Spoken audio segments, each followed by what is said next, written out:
Bueno, mi nombre es Francisco Londoño. Vamos a hablar en este ratico de las convulsiones y la epilepsia postraumática. Entonces, es una realidad que el trauma craneoencefálico pues, es la causa de consulta más frecuente en todos los servicios de urgencias o casi todos los servicios de urgencias a nivel mundial. A pesar de el avance en los tratamientos, el avance en las unidades de cuidado intensivo, los avances que hemos tenido en cirugía, pues es una realidad que la mortalidad del trauma craneoencefálico aún sigue siendo bastante alta, ¿cierto? Llegamos a una mortalidad de un 30%. Y esto, la verdad, poco ha cambiado a pesar de todos estos avances. Entonces, lo primero que tenemos que tener claro cuáles son los objetivos en la atención de un paciente con trauma craneoencefálico, ¿cierto? Las convulsiones o la epilepsia postraumática, digamos que es un pequeño ítem que tenemos que manejar de una gran lista de cosas que pueden ser incluso más importantes que las convulsiones a la hora de atender a un paciente con trauma craneoencefálico. Entonces, lo más importante es reanimar al paciente de una manera adecuada y detectar las lesiones más peligrosas. Eso no se nos puede perder de vista. O sea, porque estamos hablando de convulsiones postraumáticas, no podemos dejar de atender cosas que son prioritarias, ¿cierto? Entonces, hacer una reanimación está demostrado que es lo que más beneficia al paciente, lo que le disminuye la mortalidad y lo que disminuye la morbilidad. Después de esto, entonces hay que clasificar el trauma craneoencefálico. Segundo objetivo del paciente que atiende, del médico de urgencias que atiende a un paciente con trauma craneoencefálico. Entonces, inicialmente reanimarlo. Segundo, clasificar el trauma craneoencefálico como leve, moderado, severo o grave, pues, porque de acuerdo a esto, las conductas son diferentes. Un tercer objetivo es interpretar los hallazgos tomográficos, ¿cierto? Cada día más servicios cuentan con este recurso y cada vez los médicos generales deben de estar en la capacidad de interpretar este recurso. Como último, entonces, no menos importante, el objetivo del médico que atiende al paciente inicialmente es evitar el daño secundario, ¿cierto? ¿Qué es daño primario? Daño primario es aquel producido directamente por el impacto, ¿cierto? Entonces son todos los hematomas y el daño axonal difuso, y el daño secundario son todas aquellas condiciones postraumáticas que llevan a un deterioro o a un posible deterioro del paciente, ¿cierto? Entonces estas son una gran listado de cosas que aumentan el daño cerebral y se llaman daño secundario. Dentro de esas cosas que afectan a los pacientes con trauma craneoencefálico, entonces están las convulsiones, ¿cierto? No debemos perder de vista que hay un sinnúmero de cosas antes de tratar las convulsiones que pueden llevar al paciente más rápidamente a un deterioro sistémico o a un deterioro neurológico. Listo.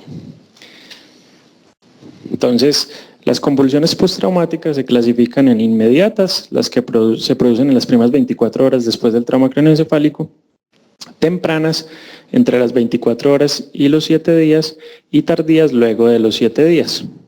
En realidad no son muy frecuentes, ¿cierto? Solo el 12% de los pacientes presentan convulsiones secundarias a un trauma craneoencefálico. Las más frecuentes son las inmediatas y las tempranas, ¿cierto? Las tardías son menos frecuentes.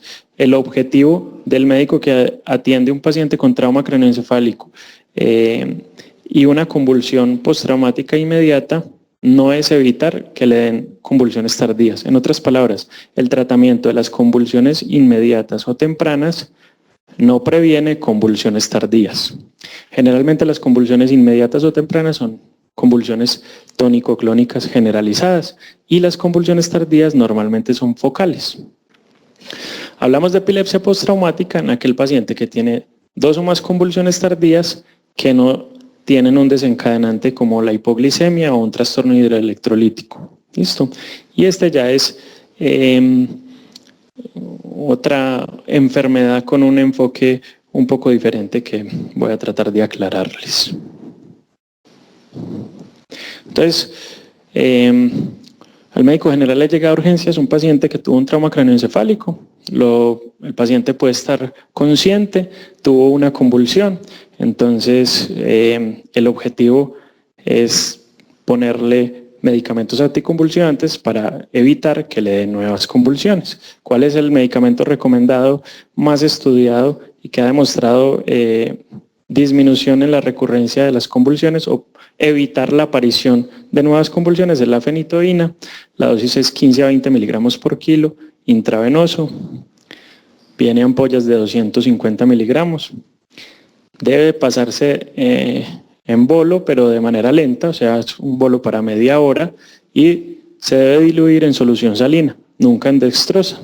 La dextrosa mezclada con la fenitoína produce una flebitis química. ¿Listo? Ese dato puede ser importante. A veces uno en el servicio dice, ¿en qué se diluye la fenitoína? Siempre se diluye en solución salina. Tenemos que entonces para un adulto promedio la dosis de carga es 1 gramo, ¿cierto? Para pasar en 20 a 30 minutos, y posteriormente pues hay varios esquemas de acuerdo si el paciente está consciente, se puede continuar vía oral 300 miligramos al día o 100 miligramos cada 8 horas. Si el paciente está inconsciente, es un TEC grave, entonces la posología sería 250 miligramos cada 24 horas. Listo.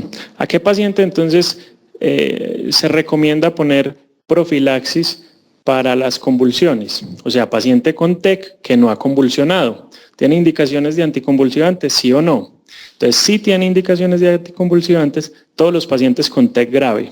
O sea, todos los pacientes que tienen trauma craneoencefálico y Glasgow menor de 8, en el protocolo de atención debe ir la fenitoína. ¿Listo? Disminuye la presentación de convulsiones de un 15 más o menos a un 3%. ¿Cuál es la teoría para aplicarlo? Pues en realidad los estudios no han demostrado que el resultado final del paciente que se le administra la fenitoína sea mejor a los que no se le administra la fenitoína. Hasta ahora solamente hay estudios teóricos, ¿cierto? Que dicen que las convulsiones liberan calcio y que este calcio aumenta la neurotoxicidad y que por este mecanismo lleva a un mayor daño secundario. Pero clínicamente, ¿cierto?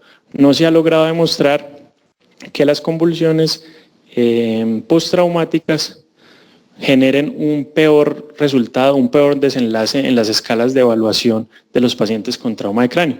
En realidad es bastante difícil uno en trauma de cráneo asignarle a esa sola variable un peso significativo para uno decir, no, es que el mal resultado se debió a la convulsión, porque esos pacientes, como vimos, presentan muchas otras cosas, ¿cierto?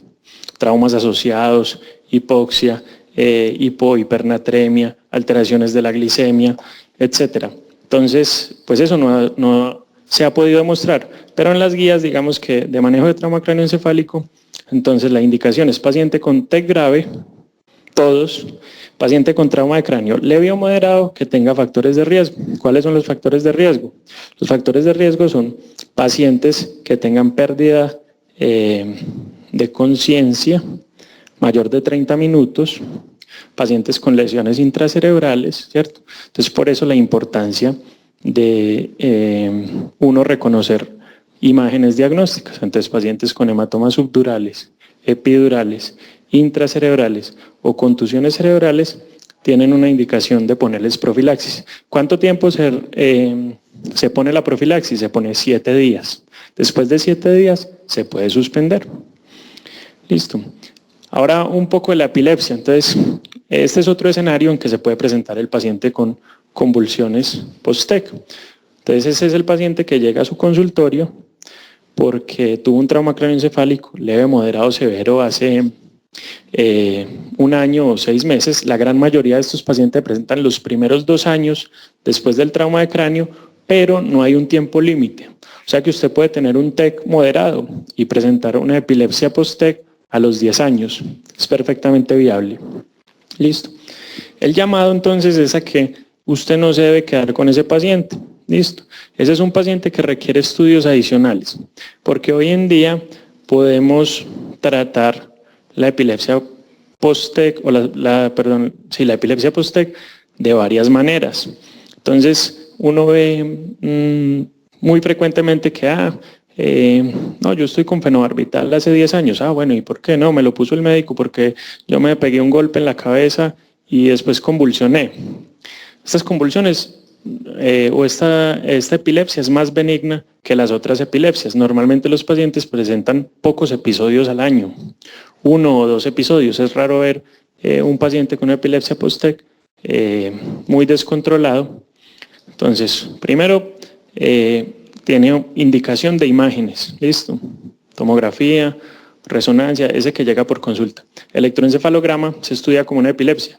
Tiene posibilidades de que si el tratamiento no funciona, hacer cirugía, ¿cierto?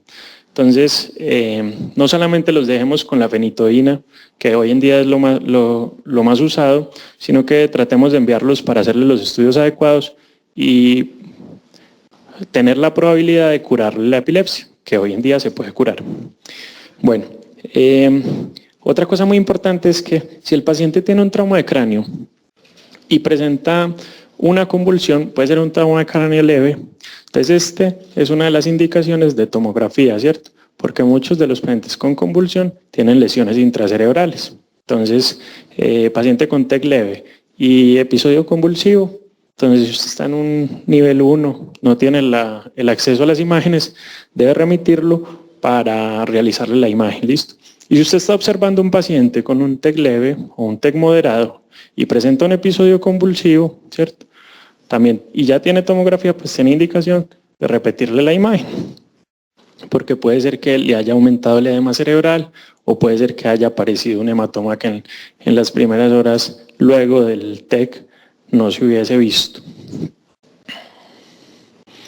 Bueno, finalmente esto para decir que a pesar de que 2 pacientes pueden recibir las mismas injurias o las mismas lesiones, pues todos somos diferentes y puede haber unos con un trauma de cráneo muy grave que no desarrollen convulsiones y otros con un trauma de cráneo leve que sí las tengan, y eso pues todavía no lo podemos explicar. No sé si hay alguna pregunta, alguna duda. El enfoque. Muchas gracias.